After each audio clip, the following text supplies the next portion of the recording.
ములుగు జిల్లాలోని ఏటూరు నాగరం మండలం ఎలిశెట్టిపల్లి మామిడిగూడెం రామకృష్ణాపూర్ గ్రామాల్లో గుత్తికోయ పిల్లలు విద్యాభ్యాసానికి ఆమడ దూరంలో ఉన్నారు. వీరంతా ఛత్తీస్గఢ్ నుంచి వలస వచ్చి తెలంగాణలో స్థిరపడ్డారు. వారు నివసించే గ్రామాలు పూర్తిగా అటవీ శాఖ పరిధిలోకి వస్తాయి.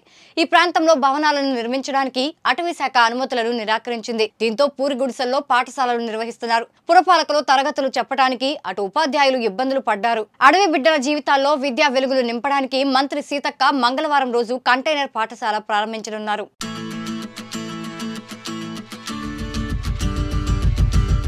ములుగు జిల్లా కన్నాయిగూడెం మండలం బంగారుపల్లి గుత్తికోయగూడెంలో 36 కుటుంబాలు ఉన్నాయి. సుమారు 130 మంది జనాభాలో 27 మంది పిల్లలు చదువుకుంటున్నారు. గ్రామంలో పూరిపాకలో పాఠశాల నిర్వహిస్తున్నారు. 2020-21లో సమగ్ర శిక్షణ కింద నిధులు పాఠశాల భవనానికి అప్పటి ప్రభుత్వం మంజూరు చేసింది. ఇక్కడ భవన నిర్మాణానికి అధికారులు సన్నాహాలు చేశారు. ఈ విషయం తెలుసుకున్న అటవీ శాఖ అధికారులు అభ్యంతరం చెప్పారు. బంగారుపల్లి గుత్తికోయగూడెం పూర్తిగా అటవీ శాఖ పరిధిలో ఉందని పాఠశాల భవన నిర్మాణానికి అనుమతులను అటవీ శాఖ నిరాకరించింది. దీంతో పాఠశాల భవన నిర్మాణానికి మంజూరైన నిధులు వెనక్కి వెళ్లిపోయాయి. అప్పటి నుంచి పాఠశాలను ఓ పూరిపాకలో నిర్వహిస్తున్నారు.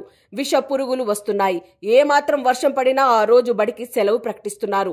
విద్యార్థుల దీన స్థితి చూసి చలించిపోయారు మంత్రి సీతక్క.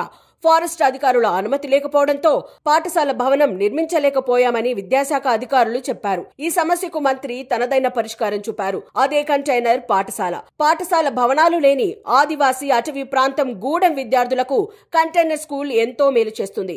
కంటైనర్ పాఠశాల 25 అడుగుల పొడవు అలాగే 25 అడుగుల వెడల్పు ఉంటుంది. 12 డ్యూయల్ డెస్క్లు 3 కుర్చీలు సరిపడిన విధంగా నిర్మించారు. 13 లక్షల రూపాయలతో కంటైనర్ స్కూల్ ఏర్పాటు చేశారు.